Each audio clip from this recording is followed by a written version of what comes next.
My name is Robert Johnson, and I'm 74 years old, sitting here in this tiny one-bedroom apartment in Houston, Texas, looking at four bare walls that remind me every single day of the biggest betrayal of my life. 3 months ago, I lived in a beautiful four-bedroom house that I call home for 37 years. Today, I'm trapped in this cramped space because the person I trusted most in this world, my own son, used my wife's death and my grief to steal everything I had worked for my entire life.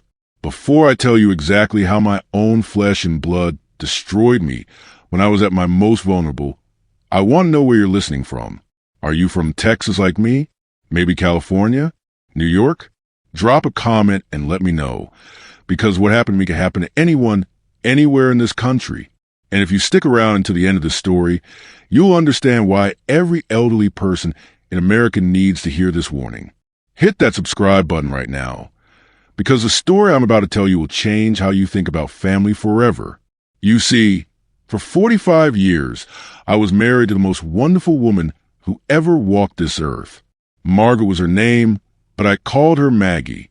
She had these bright blue eyes that sparkle when she laughed, and even at 71 years old, she could light up any room she walked into. We built our life together in that house on Maple Street. We raised our son David there, celebrated every birthday, every anniversary, every holiday within those walls. Maggie and I, we weren't rich people, but we were comfortable. I worked as a supervisor at the oil refinery for 38 years, and Maggie was a school teacher. We saved every penny we could, paid off our mortgage early, and that house became our sanctuary. It was where we planned to grow old together, where we dreamed of watching our grandchildren play in the backyard that I had spent countless weekends perfecting. But life, as I've learned the hard way, doesn't care about your plans. It was a Tuesday morning in February when everything changed. I was in the kitchen making coffee, just like I had done every morning for the past 4 decades. Maggie always liked her coffee with 2 sugars and a splash of cream, and I was preparing her cup when I heard this terrible sound coming from the bedroom. It was like nothing I had ever heard before, a gasping, choking noise that made my blood run cold. I dropped everything and ran to our bedroom, and there she was, my beautiful Maggie, clutching her chest, her face twisted in pain. Her eyes were wide with fear, and she was trying to say something, but no words were coming out. I had never felt so helpless in my entire life. Here was the woman who had been my strength for 45 years, and I couldn't do anything to help her. I called 911, and those 12 minutes waiting for the ambulance felt like 12 hours. I held her hand, told her everything was going to be okay, but deep down, I knew something was terribly wrong. The paramedics worked on her right there in our bedroom, the room where we had shared so many beautiful moments, and I watched them fight to save her life. At the hospital, the doctors did everything they could. David rushed in from Dallas, where he lived with his wife and 2 kids. We sat in that cold, sterile waiting room for hours, holding on to hope. About 11:47 p.m., a doctor came out and told us that Maggie's heart had given out. Just like that, in one moment, my whole world collapsed. The next few days were a blur of funeral arrangements, relatives come and pay their respects, and trying to process a grief so deep I thought it might kill me too. 45 years of marriage, and suddenly I was alone in that big house, surrounded by memories of a life that was now over. David was helpful during those first few days. He took care of the funeral arrangements, handled the visitors, made sure I was eating. I thought to myself, at least I still have my son. At least I'm not completely alone in this world. How wrong I was. It was 3 days after we buried Maggie when David came to the house with a stack of papers. I was sitting in my living room, still in shock, still trying to figure out how I was going to live without the love of my life. I hadn't slept properly in days, hadn't eaten a real meal, could barely think straight. David sat down across from me with this serious expression on his face and told me we needed to take care of some urgent paperwork. He said there were tax implications to Maggie's death, estate issues that needed to be handled immediately, and that if we didn't take care of these things right away, I could lose a lot of money to the government. Now, I need you to understand something about my state of mind at that moment. I was drowning in grief. I couldn't think clearly about anything. The woman who had handled all our financial paperwork for decades was gone, and I felt completely lost. When your child tells you that there are urgent legal matters that need your attention, when you're in the depths of grief and can barely function, you trust them. You believe they have your best interests at heart. David spread these official-looking documents across the coffee table, the same table where Maggie and I used to play cards on Sunday evenings. He pointed to various lines that needed my signature, explaining that these were just formalities, tax documents that would protect me from having to pay huge penalties to the IRS. I should have read those papers more carefully. I should have asked questions. I should have told him I needed time to think, maybe consulted a lawyer, but I was broke and confused and trusted my son to look out for me. So I signed where he told me to sign, believing that my boy was taking care of his grieving father. The next few weeks passed in a haze. I was trying to learn how to live alone, how to cook for one person, how to wake up every morning in a bed that felt enormous and empty without Maggie beside me. David checked on me regularly, brought groceries, helped with things around the house. I was grateful for his attention, thinking that maybe some good could come from this tragedy, that maybe my son and I would become closer. But then, about a month after I signed those papers, something strange happened. I received a letter in the mail from the county tax assessor's office. It was addressed to David, but it had been delivered to my house by mistake.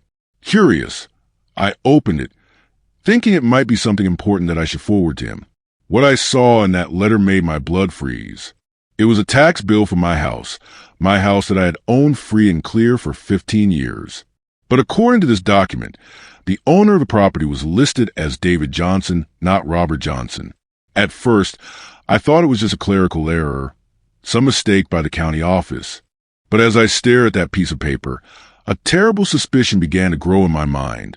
I went to my filing cabinet, the one where Maggie had always kept our important documents, and I pulled out the deed to our house. Then I got the papers that David had brought for me to sign, the ones he said were just tax documents. I'm not a lawyer, and I'm not particularly good with legal language, but as I compared those documents to our house deed, the horrible truth became clear. David hadn't brought me tax papers. He had brought me transfer documents. With my signature, while I was lost in grief and unable to think clearly, I had signed away my house to my son. I called David immediately, my hands shaking as I dialed his number. When he answered, I tried to keep my voice calm as I asked him about the papers I had signed. His response is something I will never forget as long as I live. He didn't apologize. He didn't seem surprised that I had found out. Instead, he told me very matter-of-factly that he had been planning this for a while. He said that I was getting old, that I couldn't handle the responsibility of maintaining such a big house anymore. He told me that he was worried about my mental state after Maggie's death, and that he thought it would be better if I moved somewhere smaller, somewhere more manageable for a man my age. I couldn't believe what I was hearing. This was my son, the boy I had raised, the child I had worked 2 jobs, put through college, telling me that he had stolen my house for my own good. When I told him that he had tricked me, that I would never have agreed to give up my home, he said something that cut me deeper than any physical pain I had ever experienced. He told me that I was too old and too grief-stricken to make good decisions for myself anymore. He said that as my son, it was his responsibility to make sure I was taken care of, even if that meant making decisions I didn't like. He had already found me a nice 1-bedroom apartment in a senior living community, and he thought I would be much happier there. The betrayal was complete. Not only had my son stolen my house, but he was trying to convince me that he had done it out of love, out of concern for my well-being. He was acting like he was a victim in this situation, like he was making a sacrifice to take care of his poor, confused father. I tried to fight it. I went to a lawyer, spent what little money I had left trying to get my house back. But the legal system failed me just like my family had. The lawyer told me that while what David had done was morally reprehensible, it wasn't technically illegal. I had signed the papers voluntarily, and there were witnesses to my signature. The fact that I was grieving, that I hadn't understood what I was signing, didn't matter in the eyes of the law. The judge listened to my case with what seemed like sympathy, but in the end, he ruled that the transfer was valid. David's lawyer argued that I was an elderly man who wasn't capable of managing a large property anymore, and that my son was just looking out for my best interests. They painted me as a confused old man who was upset about a decision that was actually for his own good. So here I am, 3 months later, living in this tiny apartment that feels more like a prison cell than a home. I can see my old house from my window here.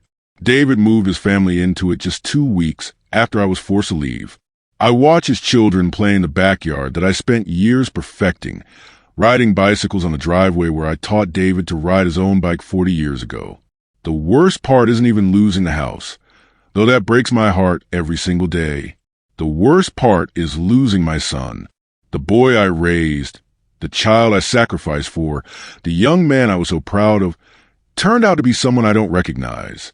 He calls me once a week to check on me, and he talks to me like nothing has changed, like he hasn't destroyed my life and stolen my home. But you know what? I haven't given up. I'm 74 years old, and I may not have much fight left in me, but I'm not going to let this story end with me sitting in this apartment feeling sorry for myself.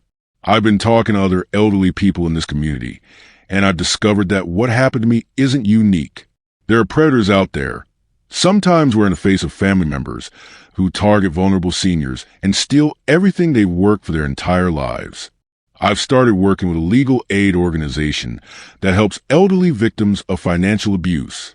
We're fighting to change the laws that make it so easy for people to take advantage of grieving seniors.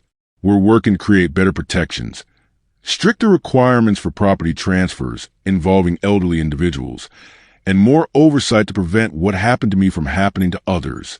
And something else has happened that I never expected. Last week, I received a phone call that changed everything. It was from Maggie's sister Ruth, who lives in California. She told me that she had been going through some of Maggie's old papers that Ruth had been storing for us, and she found something that could change my entire situation. Ruth discovered that Maggie had created a trust several years ago, something she had never told me about. According to the documents Ruth found, Maggie had put our house into this trust, with specific instructions that it could never be sold or transferred without both of our signatures, and that if one of us died, the survivor would have complete control of the property for the rest of their life.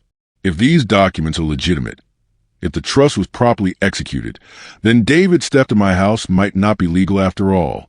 Ruth is sending the papers to my new lawyer, and we're going to fight this case all over again. For the first time in months, I have hope that I might be able to get my home back, that justice might finally be served. I'm telling you this story not just because I want sympathy, though I appreciate anyone who has listened this far. I'm telling you this because what happened to me is happening to elderly people all across America every single day. Adult children, relatives, caregivers, and strangers are targeting vulnerable seniors and stealing their life savings, their homes, their dignity. If you're listening to this and you're a senior citizen, please protect yourself. Don't sign any papers when you're grieving or upset. Always have a trusted friend or advisor review any legal documents before you sign them. Consider creating a trust or other legal protections to prevent family members from taking advantage of you in your most vulnerable moments. And if you're a younger person listening to this, think about the elderly people in your life. Check on them. Protect them. Don't let them become victims like I did. Be the advocate that I wish I had during those dark days after Maggie's death. The fight isn't over for me. I may be 74 years old, living in a one-bedroom apartment instead of the house I called home for 37 years, but I'm not defeated. With Ruth's help, with the trust documents Maggie left behind, and with a new legal team that specializes in elder abuse, I'm going to fight to get my home back. And maybe, just maybe, I'll also get something even more important back. Maybe I'll get some faith restored in the idea that good can triumph over evil, that justice can prevail even when the system seems stacked against you, and that even in your darkest hour, when you feel most alone and betrayed, miracles can still happen. That's my story. That's how my own son stole my house while I was grieving the loss of my wife. But it's not the end of my story. Not yet.